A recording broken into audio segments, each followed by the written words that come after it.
بسم اللہ الرحمن الرحیم۔ السلام علیکم ورحمۃ اللہ وبرکاتہ۔ ناظرین کرام، آج ہم اس حقیقت پر بات کرنے جا رہے ہیں جس سے کوئی انسان انکار نہیں کر سکتا۔ وہ حقیقت جس کا ذائقہ ہر ذی روح نے چکھنا ہے، وہ رات جس میں نہ ماں ساتھ ہوگی، نہ باپ، نہ بیوی، نہ اولاد، وہ رات جسے قبر کی پہلی رات کہا جاتا ہے۔ آج اگر آپ یہ ویڈیو پوری سن لیں تو شاید آپ کی نیندیں بدل جائیں، آپ کی نمازیں بدل جائیں اور آپ کی زندگی بدل جائے۔ موت کا لمحہ، ناظرین ذرا تصور کریں وہ لمحہ جب ملک الموت آتا ہے۔ نیک انسان کے لیے رحمت کے فرشتے آتے ہیں، چہرے روشن خوشبوؤں کے ساتھ، اور گنہگار کے لیے سخت گیر فرشتے، چہرے سیاہ، روح کو ایسے کھینچا جاتا ہے جیسے گیلی اون کو کانٹوں سے کھینچا جائے۔ جیسے ہی روح نکلتی ہے، یہ دنیا ختم اور آخرت کا سفر شروع ہو جاتا ہے۔ جنازہ اور قبر میں اتارنا۔ محترم ناظرین کرام، لوگ کندھوں پر اٹھا کر قبرستان لاتے ہی کچھ آنسو بہاتے ہیں، کچھ رسمی دعائیں کرتے ہیں اور پھر آپ کو قبر میں اتار دیا جاتا ہے۔ اوپر سے مٹی ڈالی جاتی ہے، آوازیں آہستہ آہستہ ختم ہوتی جاتی ہیں، اور پھر خاموشی، ایسی خاموشی جو کبھی ختم نہیں ہوتی۔ عذاب قبر برحق ہے، جس کا انکار کرنے والا بدعتی اور گمراہ ہے۔ عذاب قبر کے ثبوت پر بہت سی آیات قرآنیہ اور احادیث نبویہ شاہد ہیں، جن میں سے چند ایک درج ذیل ہیں۔ اللہ تعالیٰ قرآن مجید میں ارشاد فرماتا ہے: النار یعرضون علیہم غدوا وعشیا ویوم تقوم الساعۃ ادخلوا آل فرعون اشد العذاب۔ ترجمہ کنز ایمان: آگ جس پر وہ صبح و شام پیش کیے جاتے ہیں، اور جس دن قیامت قائم ہوگی، حکم ہوگا فرعون والوں کو سخت تر عذاب میں داخل کرو۔ القرآن پارہ 24 سورہ مؤمن آیت نمبر 46۔ مذکورہ بالا آیت کریمہ کی تفسیر میں امام فخر الدین رازی علیہ رحمۃ اللہ الوالی فرماتے ہیں، اس آیت سے ہمارے علماء نے عذاب قبر کے اس بات پر استدلال کیا ہے۔ التفسیر الکبیر جلد 27 صفحہ 521، مطبوعہ دار احیاء التراث العربی، بیروت۔ اسی آیت کے تحت شیخ القرآن ابو صالح مفتی محمد قاسم قادری دامت برکاتہم العالیہ لکھتے ہیں، اس آیت سے عذاب قبر کے ثبوت پر استدلال کیا جاتا ہے، کیونکہ یہاں پہلے صبح و شام فرعونیوں کو آگ پر پیش کیے جانے کا ذکر ہوا، اور اس کے بعد قیامت کے دن سخت تر عذاب میں داخل کیے جانے کا بیان ہوا۔ اس سے معلوم ہوا کہ قیامت سے پہلے بھی انہیں آگ پر پیش کر کے عذاب دیا جا رہا ہے، اور یہی قبر کا عذاب ہے۔ کثیر احادیث سے بھی قبر کا عذاب برحق ہونا ثابت ہے۔ تفسیر صراط الجنان جلد 8 صفحہ 570، مکتبۃ المدینہ کراچی۔ صحیح بخاری میں حضرت عبداللہ بن عمر رضی اللہ تعالی عنہما سے روایت ہے، رسول اللہ صلی اللہ تعالی علیہ وآلہ وسلم نے ارشاد فرمایا: جب تم میں سے کوئی مر جاتا ہے تو صبح شام اس پر اس کا مقام پیش کیا جاتا ہے، جنتی پر جنت کا اور دوزخی پر دوزخ کا، اور اسے کہا جاتا ہے کہ یہ تمہارا ٹھکانہ ہے، یہاں تک کہ اللہ رب العالمین قیامت کے دن تمہیں اٹھائے گا۔ صحیح البخاری کتاب الجنائز باب المیت یعرض علیہ مقعدہ، جلد 1 صفحہ 184، مطبوعہ کراچی۔ حضرت ابو ہریرہ رضی اللہ تعالی عنہ سے روایت ہے کہ نبی کریم صلی اللہ تعالی علیہ وآلہ وسلم نے ارشاد فرمایا: کیا تم جانتے ہو کہ یہ آیت فَإِنَّ لَهُ مَعِيشَةً ضَنكًا وَنَحْشُرُهُ يَوْمَ الْقِيَامَةِ أَعْمَى کس چیز کے بارے میں نازل ہوئی اور تنگ زندگانی کیا ہے؟ صحابہ نے عرض کیا یا رسول اللہ صلی اللہ علیہ وسلم، آپ بہتر جانتے ہیں اور اللہ تعالیٰ زیادہ جانتے ہیں۔ تو نبی اکرم صلی اللہ تعالیٰ علیہ وآلہ وسلم نے ارشاد فرمایا، اس سے قبر میں کافر کو دیا جانے والا عذاب مراد ہے۔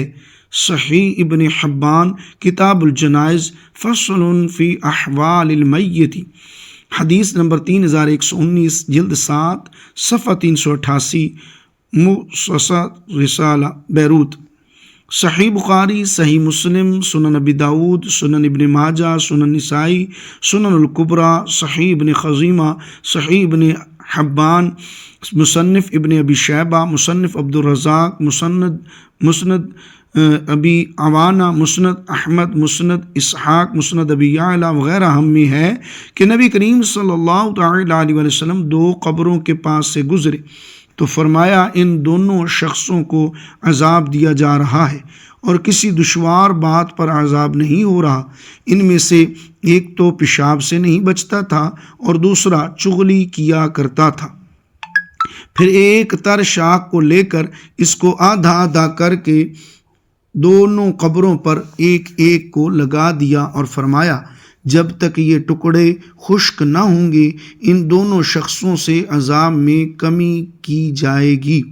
صحیح بخاری کتاب الوضوء باب ما جاء فی غسل البول، جلد 1، صفحہ نمبر 611، مطبوعہ کراچی۔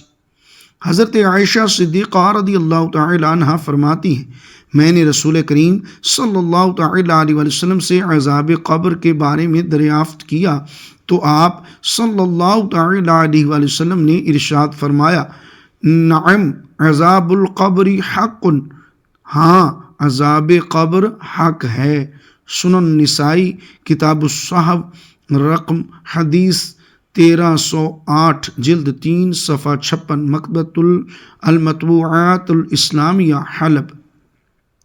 منکر عذاب قبر کے حکم کے بارے میں المسامرہ شرح المسائرہ میں ہے کہ عذاب قبر سے متعلق کثیر احادیث وارد ہیں جو حد شہرت کو پہنچی ہوئی ہیں اور خبر مشہور کا انکار بدعت و گمراہی ہے۔ المساہرہ شرح المسائرہ، الرکن الرابع فی السمعیات، الاصل الثانی والثالث، صفحہ 223، دارالکتب العلمیہ بیروت۔ صدر الشریعہ مفتی محمد امجد علی اعظمی رحمۃ اللہ تعالی علیہ فرماتے عذاب و تنعیم قبر کا انکار وہی کرے گا جو گمراہ ہے۔ بہار شریعت جلد 1، صفحہ 113، مطبوعہ مکتبۃ المدینہ کراچی۔ اس تنے بے جان پر خاکی کفن رہ جائے گا۔ جلیل القدر تابعی حضرت سیدنا حسن بصری رحمۃ اللہ تعالی علیہ اپنے گھر کے دروازے پر تشریف فرما تھے کہ وہاں سے ایک جنازہ گزرا۔ آپ رحمۃ اللہ تعالی علیہ بھی اٹھے اور جنازے کے پیچھے چل دیے۔ جنازے کے نیچے ایک مدنی منی زار و قطار روتی ہوئی دوڑی چلی جا رہی تھی۔ وہ کہہ رہی تھی اے بابا جان، آج مجھ پر وہ وقت آیا ہے کہ پہلے کبھی نہ آیا تھا۔ حضرت سیدنا حسن بصری رحمۃ اللہ تعالی علیہ نے جب یہ درد بھری آواز سنی تو آنکھیں اشکبار، دل بے قرار ہو گیا۔ دست شفقت اس غمگین و یتیم بچی کے سر پر پھیرا اور فرمایا بیٹی تم پر نہیں بلکہ تمہارے مرحوم بابا جان پر وہ وقت آیا ہے کہ آج سے پہلے کبھی نہ آیا تھا۔ دوسرے دن آپ رحمۃ اللہ تعالی علیہ نے اسی مدنی منی کو دیکھا کہ آنسو بہاتی قبرستان کی طرف جا رہی ہے۔ حضرت سیدنا حسن بصری رحمۃ اللہ تعالی علیہ بھی حصول عبرت کے لیے اس کے پیچھے پیچھے چل دیے۔ قبرستان پہنچ کر مدنی منی اپنے والد مرحوم کی قبر سے لپٹ گئی۔ حضرت سیدنا حسن بصری رحمۃ اللہ تعالی علیہ ایک جھاڑی کے پیچھے چھپ گئے۔ مدنی منی اپنے رخسار مٹی پر رکھ کر رو رو کر کہنے لگی اے بابا جان، آپ نے اندھیرے میں چراغ اور غمخوار کے بغیر قبر کی پہلی رات کیسے گزاری؟ اے بابا جان، کل رات تو میں نے گھر میں آپ کے لیے چراغ جلایا تھا۔ آج رات قبر میں چراغ کس نے روشن کیا ہوگا؟ اے بابا جان، کل رات گھر کے اندر میں نے آپ کے لیے بچھونا بچھایا تھا۔ آج رات قبر میں بچھونا کس نے بچھایا ہوگا؟ اے بابا جان، کل رات گھر کے اندر میں نے آپ کے ہاتھ پاؤں دبائے تھے۔ آج رات قبر میں ہاتھ پاؤں کس نے دبائے ہوں گے؟ اے بابا جان، کل رات گھر کے اندر میں نے آپ کو پانی پلایا تھا۔ آج رات قبر میں جب پیاس لگی ہوگی اور آپ نے پانی مانگا ہوگا تو پانی کون لایا ہوگا؟ اے بابا جان، کل رات تو آپ کے جسم پر چادر میں نے اڑائی تھی۔ آج رات کس نے اڑائی ہوگی؟ اے بابا جان، کل رات تو گھر کے اندر آپ کے چہرے سے پسینہ میں پوچھتی رہی ہوں۔ آج رات قبر میں کس نے پسینہ صاف کیا ہوگا؟ اے بابا جان، کل رات تک تو آپ جب بھی مجھے پکارتے تھے میں آ جاتی تھی۔ آج رات قبر میں آپ نے کسے پکارا ہوگا اور پکار سن کر کون آیا ہوگا؟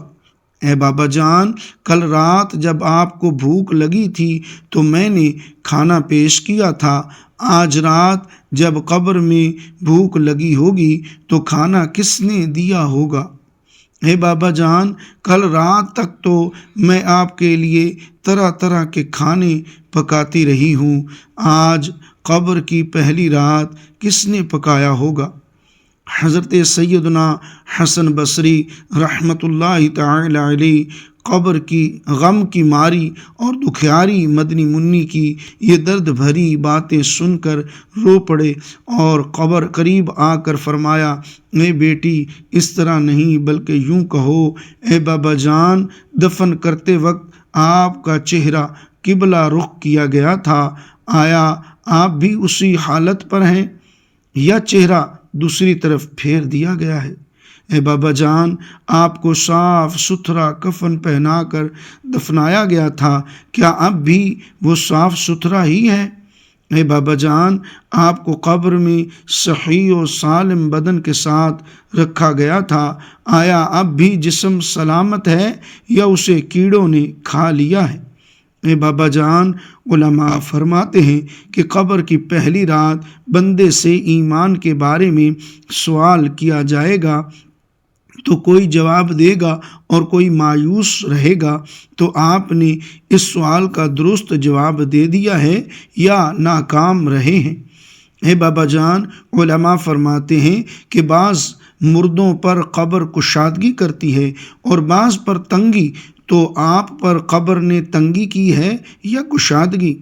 اے بابا جان، علماء فرماتے ہیں کہ کسی میت کے کفن کو جنتی کفن سے اور کسی کے کفن کو جہنم کی آگ کے کفن سے بدل دیا جاتا ہے، تو آپ کا کفن آگ سے بدلا گیا یا جنتی کفن سے؟ اے بابا جان، علماء فرماتے ہیں قبر کسی کو اس طرح دباتی ہے جس طرح ماں اپنے بچھڑے ہوئے لال کو فرط شفقت سے سینے کے ساتھ چمٹا لیتی ہے اور کسی کو غضبناک ہو کر اس قدر زور سے بھینچتی ہے کہ اس کی پسلیاں ٹوٹ پھوٹ کر ایک دوسرے میں پیوست ہو جاتی ہیں، تو قبر نے آپ کو ماں کی طرح نرمی سے دبایا یا پسلیاں توڑ پھوڑ ڈالی ہیں؟ اے بابا جان، علماء فرماتے ہیں کہ مردے کو جب قبر میں اتارا جاتا ہے تو وہ دونوں صورتوں میں پچھتاتا ہے۔ اگر وہ نیک بندہ ہے تو اس بات پر پچھتاتا ہے کہ اس نے نیکیاں زیادہ کیوں نہ کی، اور اگر گناہ گار ہے تو اس پر کہ گناہ کیوں کیے۔ تو اے بابا جان، آپ نیکیوں کی کمی پر پچھتائے یا گناہوں پر؟ اے بابا جان، کل جب میں آپ کو پکارتی تھی تو مجھے جواب دیتے تھے۔ آج میں کتنی بد نصیب ہوں کہ قبر کے سرانے کھڑی ہو کر پکار رہی ہوں، مگر آپ کے جواب کی آواز سنائی نہیں دیتی۔ اے بابا جان، آپ تو مجھ سے ایسے جدا ہوئے کہ قیامت تک دوبارہ نہیں مل سکتے۔ اے خدائے رحمان عز وجل، قیامت کے میدان میں مجھے اپنے بابا جان کی ملاقات سے محروم نہ کرنا۔ حضرت سیدنا حسن بصری رحمۃ اللہ تعالی علیہ کی یہ باتیں سن کر وہ مدنی منی عرض گزار ہوئی، اے میرے سردار، آپ کے نصیحت آموز کلمات نے مجھے خواب غفلت سے بیدار کر دیا ہے۔ اس کے بعد وہ روتی ہوئی حضرت سیدنا حسن بصری رحمۃ اللہ تعالی علیہ کے ساتھ واپس لوٹ آئی۔ المواعظ العصفوریہ لابی بکر ابن محمد العصفوری، مترجم، صفحہ 118، بتصرف مکتبہ اعلیٰ حضرت۔ آنکھیں رو رو کے سجانے والے، آنکھیں رو رو کے سجانے والے، جانے والے نہیں آنے والے، کوئی دن میں یہ سرا اوجڑ ہے، کوئی دن میں یہ سرا اوجڑ ہے، ارے او چھاؤنی چھانے والے۔ قبر کی پہلی رات۔ ناظرین، حضور صلی اللہ تعالی علیہ وسلم نے فرمایا، قبر یا تو جنت کے باغوں میں سے ایک باغ ہے یا جہنم کے گڑھوں میں سے ایک گڑھا۔ جیسے ہی سب لوگ چلے جاتے ہیں، قبر بند ہوتی ہے اور اچانک دو خوفناک فرشتے آتے ہیں جن کے نام ہیں منکر اور نکیر۔ ان کی آواز گرجدار، آنکھیں انگاروں جیسی۔ وہ سوال کرتے ہیں، تیرا رب کون ہے؟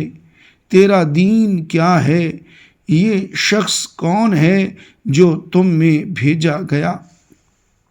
اگر دنیا میں نماز پڑھی، قرآن سے تعلق رکھا، گناہوں سے توبہ کی تو زبان خود بخود کہے گی، میرا رب اللہ ہے، میرا دین اسلام ہے، میرے نبی محمد صلی اللہ تعالی علیہ وسلم ہیں۔ پھر قبر کشادہ ہو جائے گی، روشنی بھر جائے گی، جنت کی ہوا آئے گی۔ لیکن گناہ گار کی قبر اگر دنیا میں نماز کو ٹالا، حرام کو معمول سمجھا، لوگوں کا حق مارا، زبان سے دل دکھایا، تو وہ کہے گا، ہائے میں نہیں جانتا، فرشتے لوہے کے ہتھوڑوں سے مارتے ہیں۔ چیخ ایسی ہوتی ہے جو انسان اور جن کے سوا سب سنتے ہیں۔ قبر تنگ ہو جاتی ہے، پسلیاں ایک دوسری میں گھس جاتی ہیں، اندھیرا، گھبراہٹ، عذاب، اور یہ صرف پہلی رات ہے۔ قبر میں ساتھی کون؟ ناظرین، قبر میں انسان کے ساتھ تین چیزیں آتی ہیں۔ نمبر 1 مال، نمبر 2 رشتہ دار، نمبر 3 اعمال۔ 2 واپس چلے جاتے ہیں، صرف اعمال رہ جاتے ہیں۔ اگر اعمال نیک ہوں تو وہ خوبصورت صورت میں ساتھ ہوں گے، اور اگر برے ہوں تو خوفناک شکل میں۔ نجات کا راستہ۔ ناظرین، ابھی وقت ہے، سانس چل رہی ہے، دروازہ کھلا ہے۔ نماز کی پابندی، قرآن سے تعلق، سچی توبہ، والدین کی خدمت، حلال رزق۔ حضور صلی اللہ تعالی علیہ وسلم نے فرمایا، عقل مند وہ ہے جو موت کو یاد رکھے اور آخرت کے لیے تیاری کرے۔ اے اللہ، ہمیں قبر کے عذاب سے بچا، قبر کو جنت کا باغ بنا، ہمیں پہلی رات آسان عطا فرما، آمین یا رب العالمین۔ ویڈیو کو لائک کیجئے، شیئر کیجئے اور سبسکرائب